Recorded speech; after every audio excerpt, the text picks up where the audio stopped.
Bismillahirrahmanirrahim. Assalamualaikum warahmatullahi wabarakatuh. Ya, sebagaimana rencana kita sebelumnya, hari ini kita akan mengkaji tentang apa sih persamaan dan perbedaan antara hukum pidana umum dan hukum pidana khusus itu. Baik, kita masih melihat buku yang ditulis oleh A. Ridwan Halim SH, ya, jagoan nih ya. Dulu sarjana hukum aja S1 udah bisa ngajar. Ya, saya juga waktu S1 sudah ngajar ya, hukum di Institut Agama Islam Negeri Medan, ya, Sumatera Utara di Medan. 10 tahun lebih kurang ya.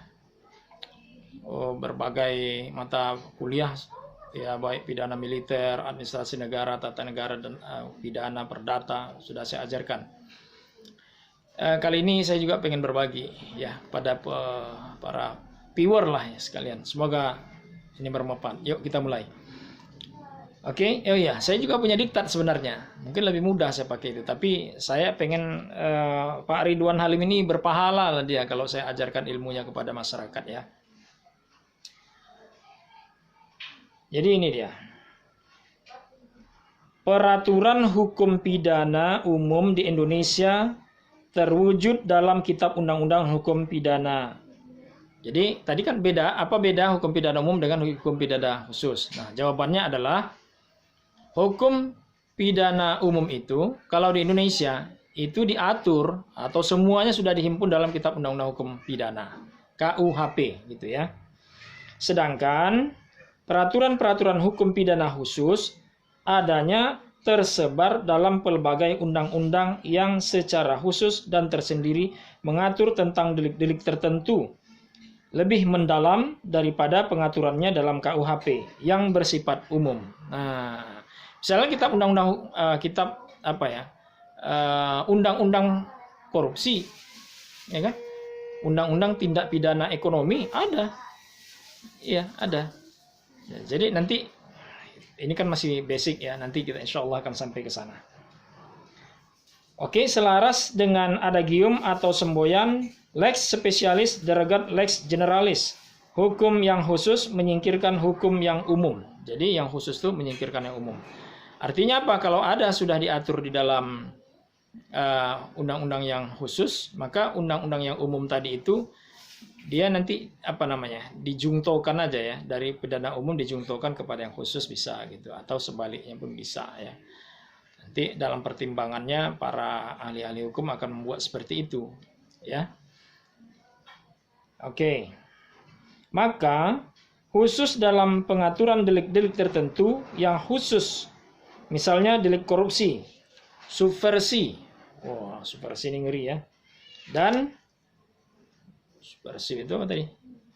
Apa itu? Mau memberontak misalnya.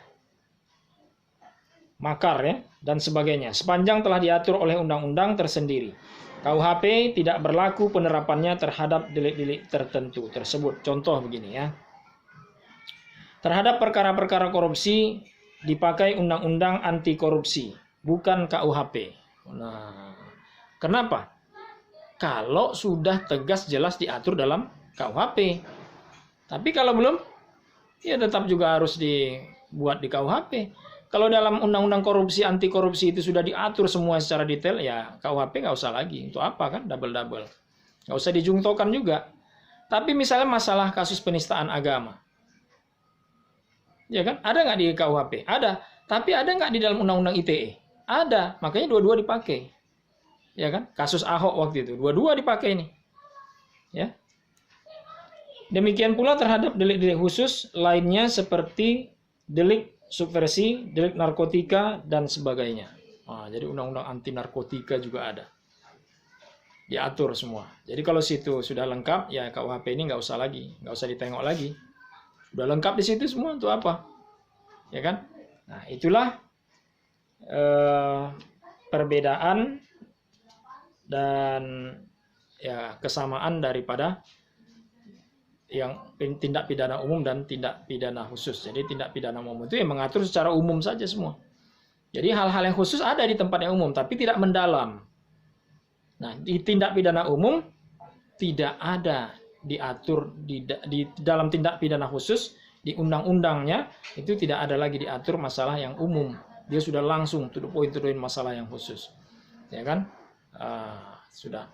Dan kalau di dalam undang-undang itu memang di dalam pembuatannya ya, dalam pembuatannya. Mungkin Anda akan bertanya, untuk apa lagi dipakai hukum kitab undang-undang hukum pidana yang umum itu bukankah sudah ada yang khusus? Iya, kan di dalam pembuatannya bisa saja ternyata dia belum sempurna. Makanya kan banyak undang-undang kita di Indonesia ini yang sebenarnya masih mau direvisi. Kitab undang-undang pidana kita juga mau direvisi. Ini masih tindakan peninggalan Belanda ini. Ya, KUHP-nya, KUHP-nya, ya, itu peninggalan Belanda. Kalau KUHP-nya itu sudah adalah disebut sebagai karya agung karena memang sudah direvisi oleh para pakar Indonesia. Tapi apakah dia sudah sempurna? Belum tentu.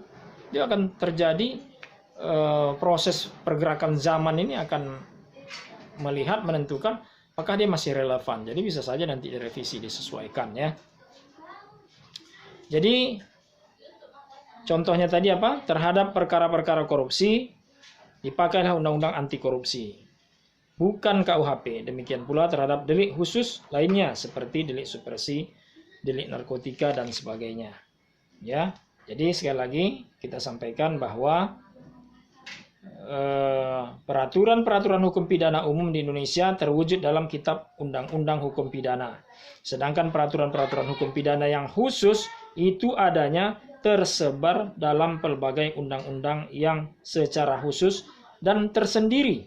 Ya, sudah khusus ya, dan tersendiri mengatur tentang delik-delik tertentu lebih mendalam lagi daripada pengaturannya dalam KUHP yang bersifat umum. Itu yang saya jelaskan tadi. Ya. Baik. Terima kasih, semoga ini bermanfaat. Assalamualaikum warahmatullahi wabarakatuh.